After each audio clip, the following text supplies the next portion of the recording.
Now tied in the loss column with the fourth place Jazz. Utah tonight with a massive game as they look to bounce back from getting beaten up at home last night by the Spurs when they entertain the Houston Rockets, who come to town in what is potentially a first-round playoff preview. Rex Chapman, Karan Butler, Jared Greenberg. Let's talk a little bit about this Utah and Houston game tonight. This is obviously a massive tilt for both of these two teams, and Russell Westbrook comes in red hot, and man, he's got a little history with playing in Utah. all the things you just touched on, and look, could be a playoff matchup and a 4-5 right now. We're looking at seeding in the Western Conference, and Russell Westbrook, you talk about that history, but the history of how he's been playing with this ball club early on in the season, he made some adjustments, and now he's just out there being the best possible version of him. You know, three-pointer attempts are down to like, what, 2 a game, 2.5 a game? So he's playing to his strength, and other guys are elevating around him, and that small ball is helping his game. I think this is going to be an interesting game from the standpoint that, look, out west, Rudy Gobert controls the paint. He controls the paint in every game he plays in. And now Houston Rockets don't have anybody inside. So I think this is going to really test his new system of playing small, skilled basketball. Yeah, there's no question. I mean, remember what they did a couple of, right before the All-Star break when they had Gobert guarding Russell Westbrook. Yeah, and he took him to the bucket and rocked the baby on that. He did, but he backed off of him. Yeah. Tried to make him shoot, and he still got to the bucket. Yeah, easy. That first step is, just something special to watch. All right, so this is what you were referring to, where Russ is, consciously, it appears, recognized how poorly he was shooting from three and says, all right, he was historically bad from three, especially last year as well. Okay, so now I'm just not going to do it anymore. And we're seeing that. Yeah, look, I've played with Russell Westbrook in OKC, and we had a chance to go to the Western Conference Finals, and every series calls for him to be a different version of him. And he made the adjustments in real time.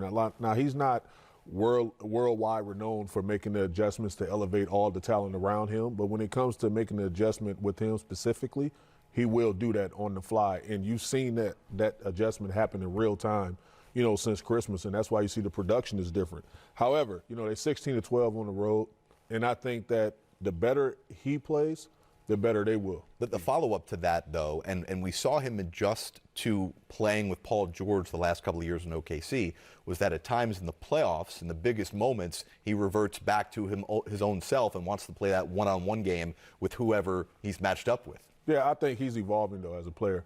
On the biggest stage, Dame had the last laugh where he had to wave the bye-bye in one of the historic shots in playoff history.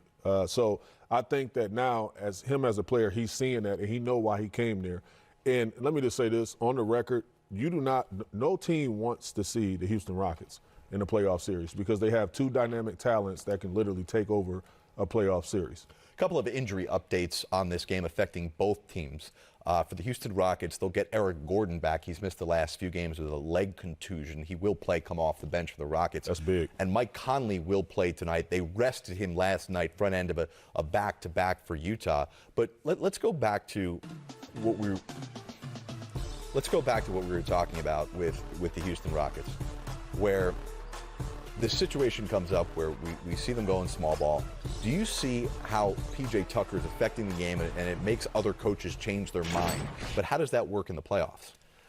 Well, I've always said that I think you can play this way and make the playoffs. I don't know that you're going to advance in the playoffs playing this small of basketball at this level. However, you do have two former MVPs on the same team. And right now, what Mike's done, what those guys in Houston have done, they have alleviated all of the congestion.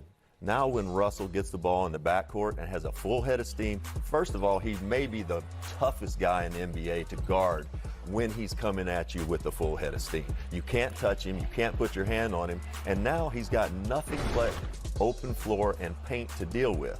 So they've really spread things out for him and for James.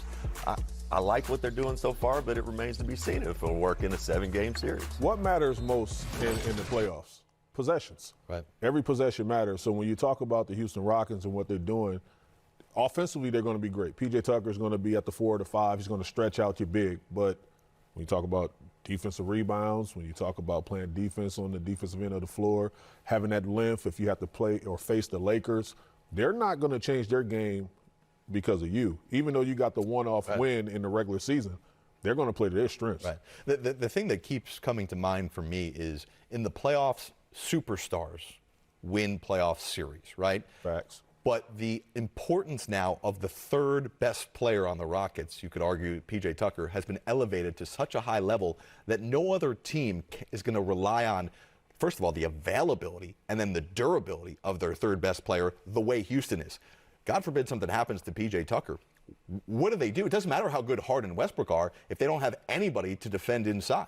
Yeah, I mean, that's why guys that was on the open market like Jeff Green and so many more was important. And to your point, I think that P.J. Tucker is like one of the most important pieces on that team, but I think the third best player is Eric Gordon. Okay, but third best player, but here's my point. Name another team in the NBA playoffs where if the third or fourth most important player doesn't perform well or is out because of an injury, you wonder if that team can win a series. I'm going to tell you one, and this one will blow your mind, but I got the Milwaukee Bucks. I think that Chris Middleton and then Eric Bledsoe, I think a lot of how far Milwaukee goes is going to land on the shoulders of Eric Bledsoe because Giannis, they're going to defend him differently. Chris Middleton is going to have to be special.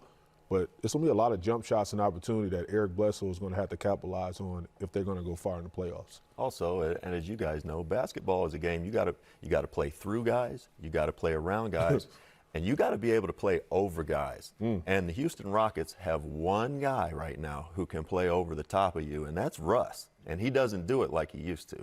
Interesting. Yeah, all those knee injuries, it's a long toll for him. So big game tonight for Houston as they are in Utah to take on a Jazz team who's trying to figure out their own identity. They've been on a bit of a roller coaster, and they get Mike Conley back, who they've not played well when he's been on the court. It's been a bit of an enigma for them.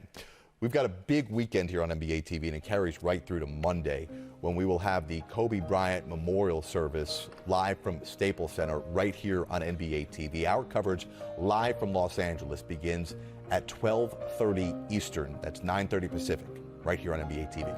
We're back with more right after this timeout.